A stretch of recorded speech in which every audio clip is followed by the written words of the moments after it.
Donc la question qui va se poser, c'est pourquoi on a des fluides qui s'appellent R134A, petit a, grand C, R32, etc. Et c'est tout l'objet de ce slide. Donc vous allez voir, c'est assez simple.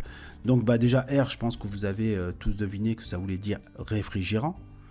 Ensuite, au niveau du premier chiffre, donc on va se retrouver avec le nombre d'atomes de carbone moins 1.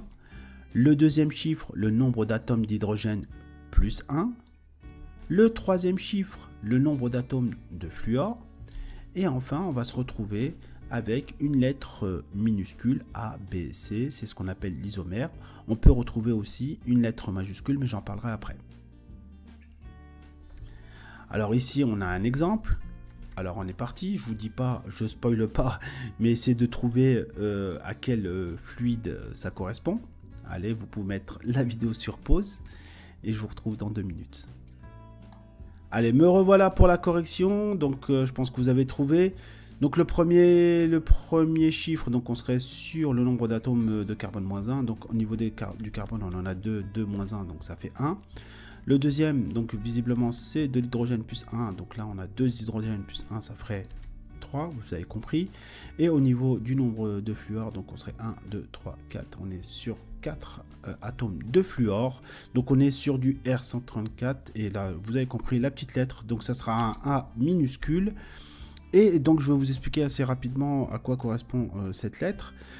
Et donc pour cela, on a un petit dessin. Donc ici, visiblement, on a une molécule avec un certain nombre d'atomes. Donc on a des atomes gris, blanc et vert. Et on voit ici que le nombre d'atomes ne varie pas. Enfin, le nombre d'atomes, oui, pardon, ne varie pas. Mais par contre, la disposition des atomes dans la molécule change.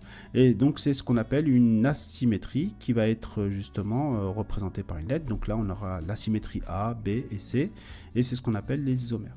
Ok, donc au niveau du R134, on a des isomères et là, visiblement, c'est l'isomère de type A. Alors attention, ne pas confondre avec le A majuscule. Donc là, vous voyez que le R134A est minuscule. Par contre, le R410A est majuscule. Donc là, je reviens juste sur le slide d'avant pour mieux expliquer.